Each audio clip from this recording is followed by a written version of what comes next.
Unite! Nagana! Alawa! Unite!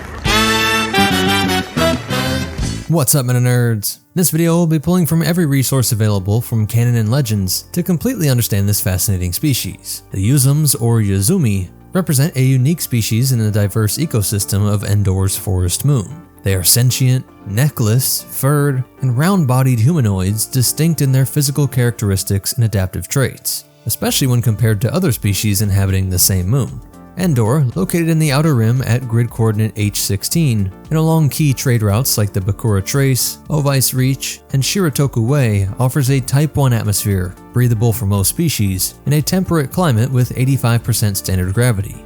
This environment, characterized by massive pine and redwood forests, as well as deserts, plains, oceans, and mountain ranges, provides a rich yet challenging habitat for its inhabitants. The moon's low axial tilt and regular orbit around a gas giant primarily contribute to a stable, comfortable climate, conducive to the flourishing of various life forms. Flora such as the Cambylictus trees and the abundant fruits like the grava berries support a complex food web.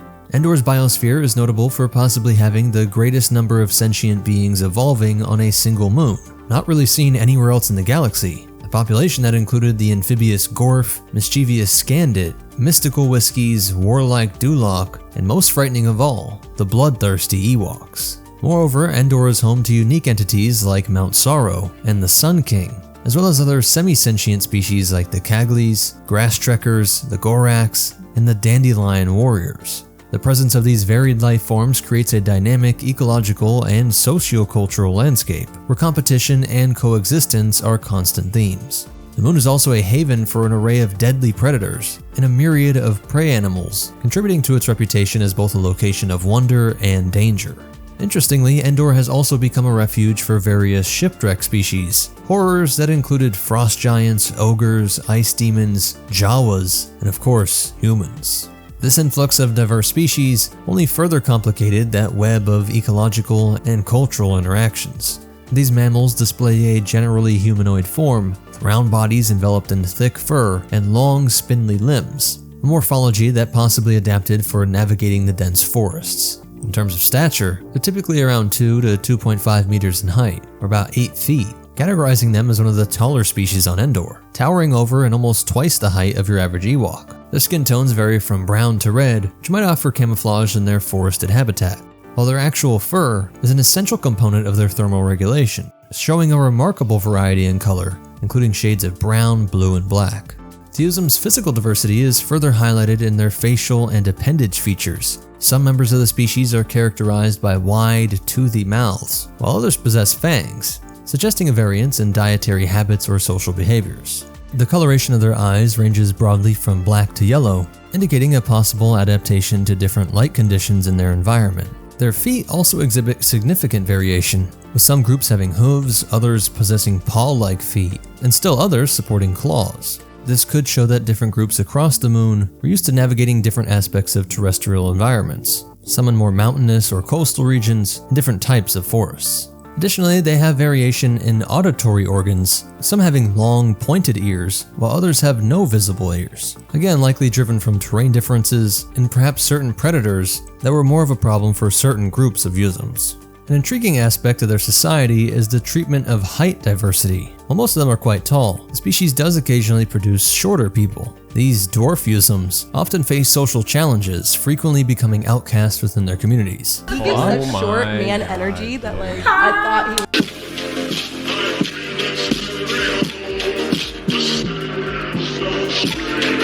This aspect of their social structures underscores the complexity and just another challenge slapped on top of the others from deadly plants and predators. And with all these unique adaptations and environmental pressures, they've developed a distinct society and culture on Endor's forest moon, living in small nomadic groups, traversing the expansive plain areas, and their daily life predominantly revolves around hunting, with a particular focus on catching rodents like ruggers, which are abundant in the tall grasses. One of the most impressive aspects of their culture is the domestication of arachnoid Rakazak beasts. These creatures, towering at 3 meters tall with 8 limbs, are carnivorous and adept at spinning webs to trap prey. But they also hunt actively, rearing back on their hind legs and using their forelegs to ensnare prey. The Yuzzums utilize these beasts as mounts during their hunts, taking advantage of their exceptional speed and height advantage, keeping riders safe from ground attacks.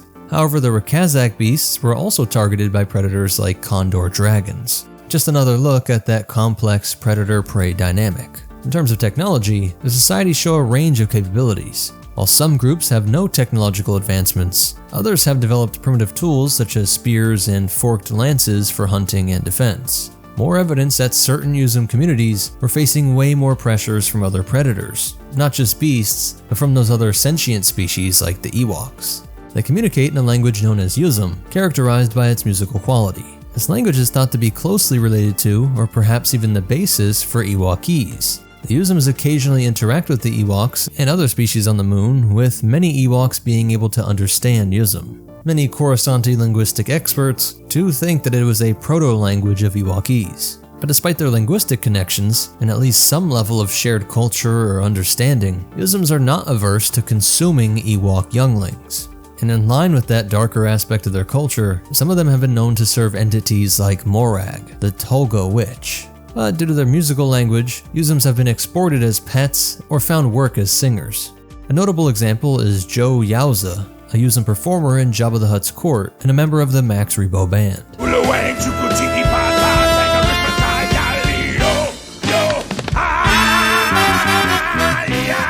Yowza's talents, however, were a source of contention within the band, and his fate after his tenure with the band reflects the complex and often perilous life of Yuzzums in the wider galaxy.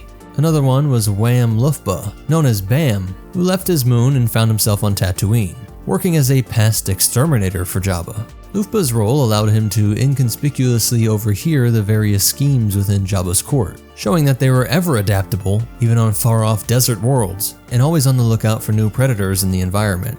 Furthermore, Yuzzums have established colonies on other worlds around the galaxy, adapting at a galactic level and integrating into a wide array of different planetary ecosystems and societies. There was a small amount of Ewoks that could say the same, but in a way, these strange-looking little furballs may have emerged as the victors of the intense evolutionary pressures on the moon of Endor, stretching out further from their home than any of their rivals.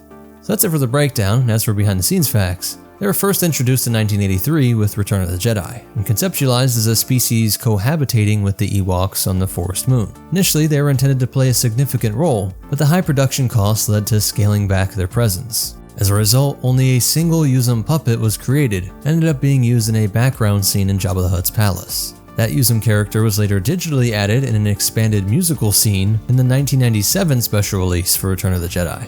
In Solo, A Star Wars Story Tales from Vandor, a 2018 replica journal by Jason Fry, the Yuzzums are mentioned among other formidable species like the Wookiees, Hawks, and Gigorans. However, Fry later clarified that he was actually referring to the Yuzzum, a different species of large, furry humanoids that made their first appearance in the 1978 Legends novel Splinter of the Mind's Eye. So I'll see if I can get a video out on the Yuzzum. The absurdity that these are two different species of very similar traits show just how rich Star Wars lore can be. Please hit that like button, it really is the best way to help me out. Subscribe if you want to see more, and check out these videos, I'm sure you'll like them. But most important of all, remember, the only thing scarier than a bloodthirsty Ewok is a witch-worshipping furball galloping towards you on their spider mount.